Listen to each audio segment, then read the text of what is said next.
Oke, Assalamualaikum warahmatullahi wabarakatuh. Selamat datang di pembelajaran SHPPP Modul dengan saya Ahmad Yusuf Arif. Untuk Anda yang ingin mempelajari tentang SHPPP Modul lebih dalam lagi, nanti Anda bisa lihat di situs saya di sapindonesia.net ya. Di sini saya membahas silabus SHPPP Modul secara lengkap, cuma durasinya untuk video tutorial hanya 10 menit ya. Dan penjelasan tentang artikel konsep-konsep yang saya paparkan di sini nanti Anda bisa lihat di artikel ya. Artikelnya ada di samping kanan, tapi kalau memang uh, untuk Anda yang memang lebih lebih jelas gitu ya. Kalau di sini kan random pembahasannya. Misalnya Anda ingin memahami tentang master data, Anda masuk ke sini aja ya. Di sini master data, maka di sini sudah saya kelompokkan master data yang berhubungan dengan SHPPP. Kemudian untuk production execution ya, di sini juga saya bahas tentang khusus yang termasuk dalam production execution. Begitu pula untuk yang configuration, untuk konfigurasi ini udah saya grouping berdasarkan menu-menu yang ada di atas sini ya. Jadi Anda lihat nanti kalau di silabus SHPPP-nya seperti ini, maka ini saya sudah buat grouping, nanti Anda bisa mempelajarinya lebih enak gitu ya. Dan yang lebih unik dari pembelajaran SHPPP modul ini adalah saya membahas tentang konfigurasi ya.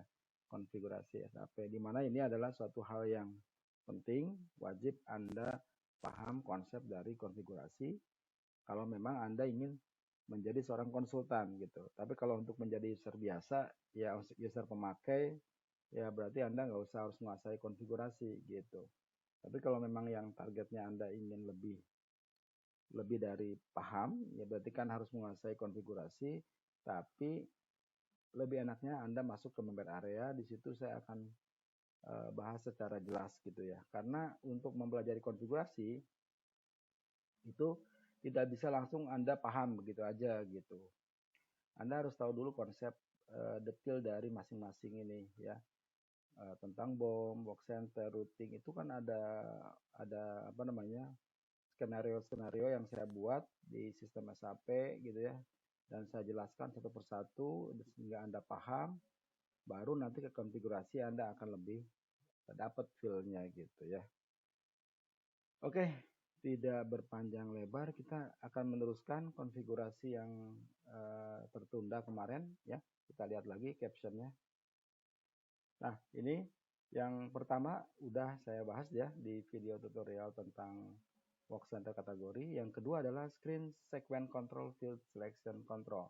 Ini maksudnya adalah field yang ada di work center. Kita lihat ya gambarnya. Nah, ini yang kedua.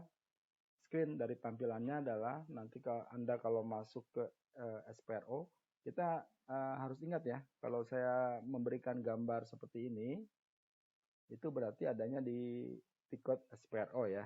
Nah, kalau ada menu seperti ini, Anda masuk ke SPRO gitu. Jadi saya nggak usah ulang-ulang lagi kata-kata itu. Nanti Anda lihat di production, kemudian basic data, build work center, kemudian define field selection ya. Ketika Anda execute, nanti tampilannya seperti di bawah ini. Dia ada screen groupnya itu ada basic data, default value, scheduling, capacity, teknologi ya. Kalau Anda tahu di T-code-nya work center, coba di sini ada nggak ya? Nah, di T-code-nya work center ini ada menu yang atas nih, basic data, default value, capacity, scheduling, costing, teknologi gitu ya. Nah, itu settingannya sebenarnya di mana tadi? Ya di sini. Settingannya itu di sini dia. Jadi pengaturannya di sini ya. Contoh yang basic data ya. Yang basic data coba lihat. Ini screen groupnya adalah basic data. Di sini ada modified field. Jadi ada field ya. Field itu jadi bagian dari table ya. Kalau table kan tabelnya semua. Nah, field itu bagian terkecilnya. Nah, di sini ada field yang di basic data. Saya ulangi ya, basic data berarti ini ya. Ini kan submenunya adalah ini kan work center, submenunya basic data. Di mana ada poin-poin ini nih, work center kategori, person responsibility, kemudian location, back plus dan seterusnya. Ini sebenarnya kita bisa setting di sini. Di modify field ini ya kan, coba Anda perhatikan di sini ada backflash, efficiency rate, location. Anda perhatiin ininya deh, kalau ini kode field. Yang penting description-nya aja nih, usage gitu ya. Kemudian apalagi standar value key, ada kan?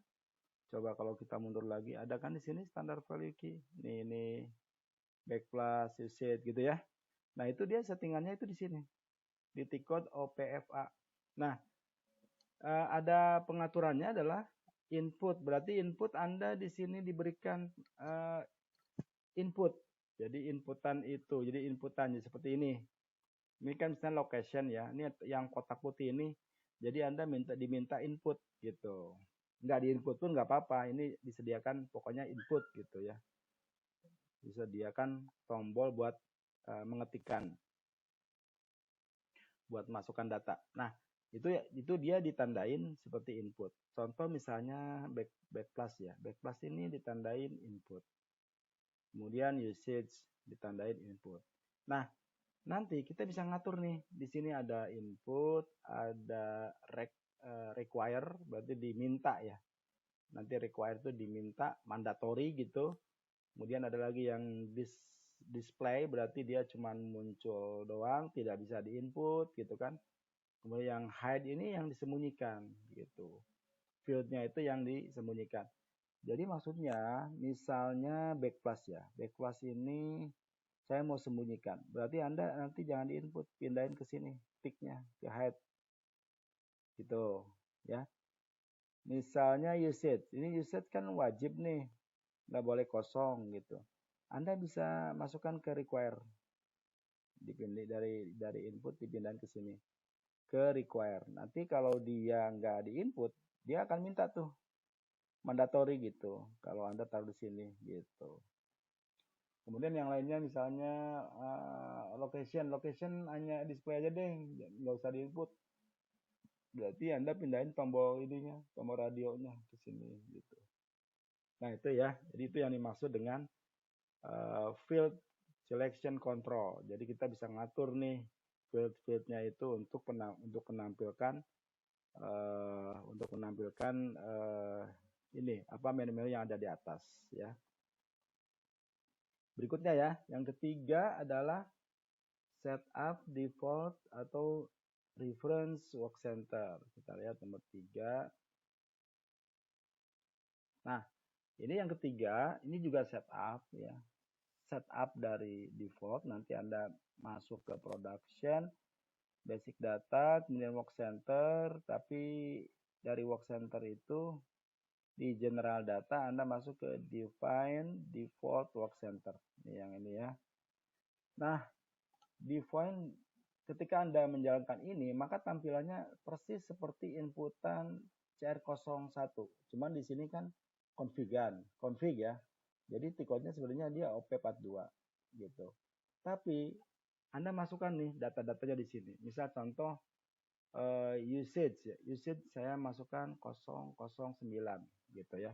Terus standar value key saya masukkan misalnya sub 01. Kemudian nanti setelah ini semua saya masukkan nih yang 00. Kemudian saya save ya. Nah, alhasil nanti ketika user memasukkan T-code CR01, CR01 ya pada saat bikin, itu sudah dipatok tuh yang tadi itu. Sudah di default gitu kan, standar value-nya yang sub 01, kemudian usage-nya yang 009. Itu sih yang dimaksud gitu. Jadi pengaturan itu ini tujuannya supaya user tidak salah dan lebih efisien lah. Jadi user nggak usah banyak melakukan. Ya, kalau kayak gini kan nih contoh nih ya. Ini 09 udah di default betul. Tapi yang standar value key-nya kan ditandain require kan, minta ya. Cuman ininya masih disentang kosong. Nah, nanti alangkah baiknya ketika pakai T-code ini OP42 Anda masukkan aja SAP 01. Dan memang biasanya sih ketika kita setting di company-company, standar value key itu udah ditentukan gitu. Paling bedanya standar value key ya paling 2 sampai 3 lah gitu. Apa yang maksud standar value key? Ya, saya bisa jelasin lagi ntar. Nah, standar makanya di sana di pembahasan master data work center saya udah jelaskan juga maksud dari standar value key. Sehingga Anda kalau saya jelaskan di sini bisa 2, bisa 3, Anda harusnya paham gitu. Yang dimaksud sebenarnya saya ulang, nggak apa-apa, saya ulas ya. Jadi standar value key itu nanti misalnya kalau untuk mesin itu ada setup ya, ada setup, ada operation gitu, kemudian ada activity lainnya lah gitu. Nah, begitu juga kalau ini contoh nih yang mesin ya, mesin dia ada setup mesin, setup itu berarti berapa menit dia akan disiapkan, kemudian mesinnya berapa beroperasi, ada tenaga kerjanya enggak, ada downtime-nya enggak gitu. Nanti bisa lagi misalnya standar value key-nya tentang packing ya, packing berarti kan orang aja, labor gitu. Bisa seperti itu maksud saya gitu ya. Jadi makanya pahami dulu konsep tentang yang ada di work center, nanti ke config-nya akan lebih mudah. Oke. Oke deh ya. Kemudian ini yang setup default. Kita lihat dulu. Nah, untuk task list kita masuk nanti ke video tutorial berikutnya ya. Itu nanti Anda pahami dulu, dulu gitu kan tentang screen sequence control, field selection control, dan setup default reference work center. Jadi kedua ini adalah setup secara default, tujuannya untuk memudahkan agar user tidak salah, agar lebih efisien, dan biasanya sudah di setup, distandarisasikan, dibuat template oleh perusahaan-perusahaan untuk mengatur semua ini. Jadi user tidak usah memusingkan hal yang lain gitu ya biasanya. Oke, nanti kita lanjut ke task list ya. Terima kasih ya atas perhatiannya. Assalamualaikum warahmatullahi wabarakatuh.